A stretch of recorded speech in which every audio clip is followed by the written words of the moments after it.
Good morning all of students. Today we will discuss about the last exercise of this chapter.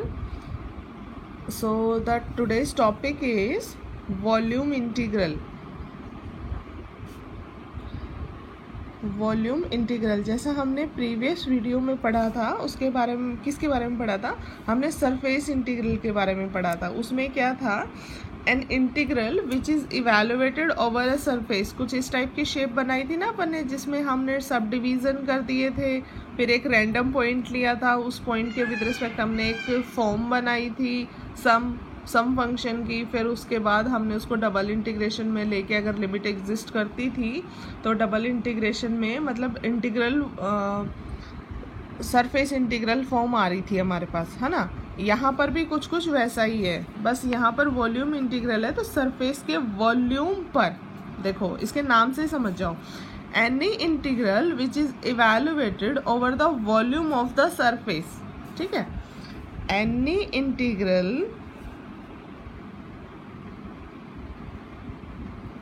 Which is evaluated, इसके नाम से ही समझ में आ जाएगा, which is evaluated over a volume of surface. ठीक है, इसमें भी वही जो मैंने पहले किया था कि जैसे वॉल्यूम को हम v से डिनोट करते हैं तो v के हम सब डिवीज़न कर देंगे। जैसे हमने डेल v1 ले लिया, डेल v2 फाइनाइट लेंगे हम, डेल vn हो गया। इसमें कोई भी एक रैंडम डेल vi हम रैंडम पिकअप कर लेंगे, ठीक है, विद रिस्पेक्ट कोई भी एक पॉइंट pi, तो वहाँ पर एक सम फंक्शन है वो एग्जिस्ट करेगा। वो क्या बनेगा? Form of the sum is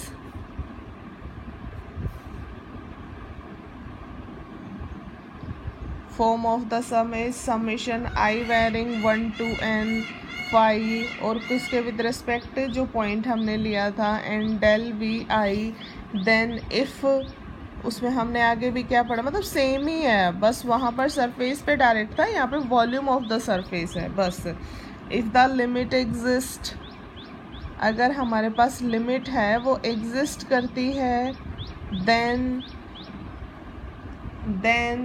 क्या हो जाएगा? वॉल्यूम इंटीग्रल है। किस तरीके से डिनोट करेंगे हम उसको?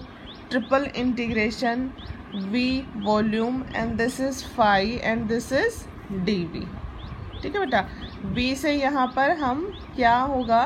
ट्रिपल इंटीग्रल है ना, तो इसका मतलब हमारा पूरा पे आएगा, मीन्स dx dy dz।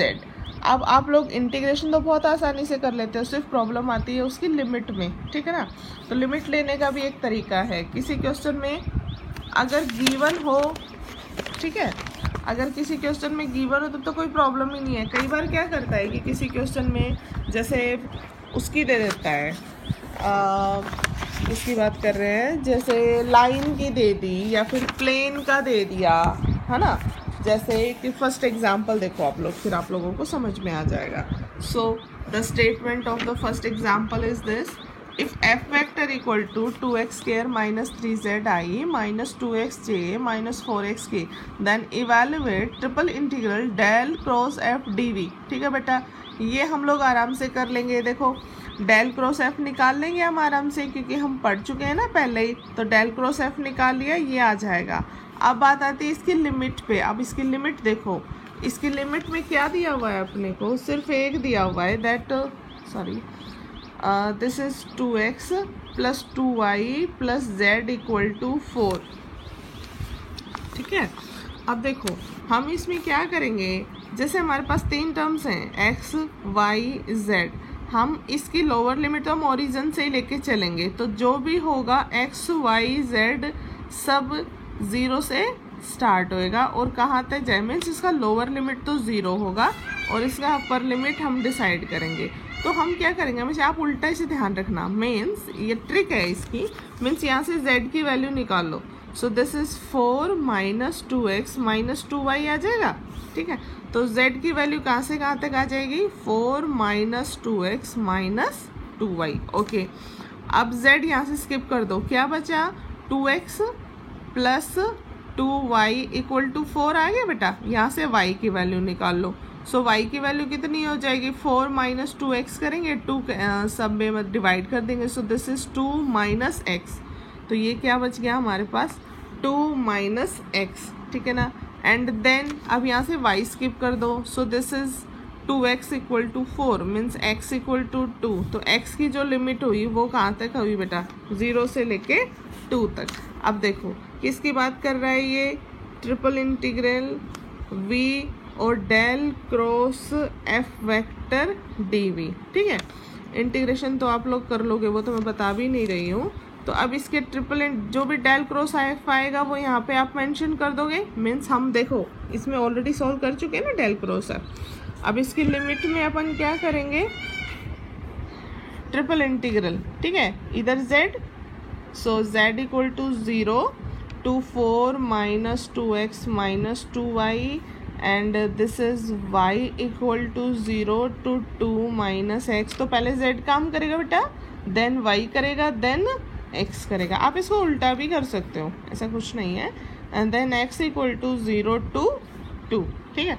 लेकिन ये उल्टा करते हैं ना तो कई बार है ना आंसर की एक्यूरेसी में प्रॉब्लम आती है, बस और तो कुछ खास फर्क नहीं पड़ता।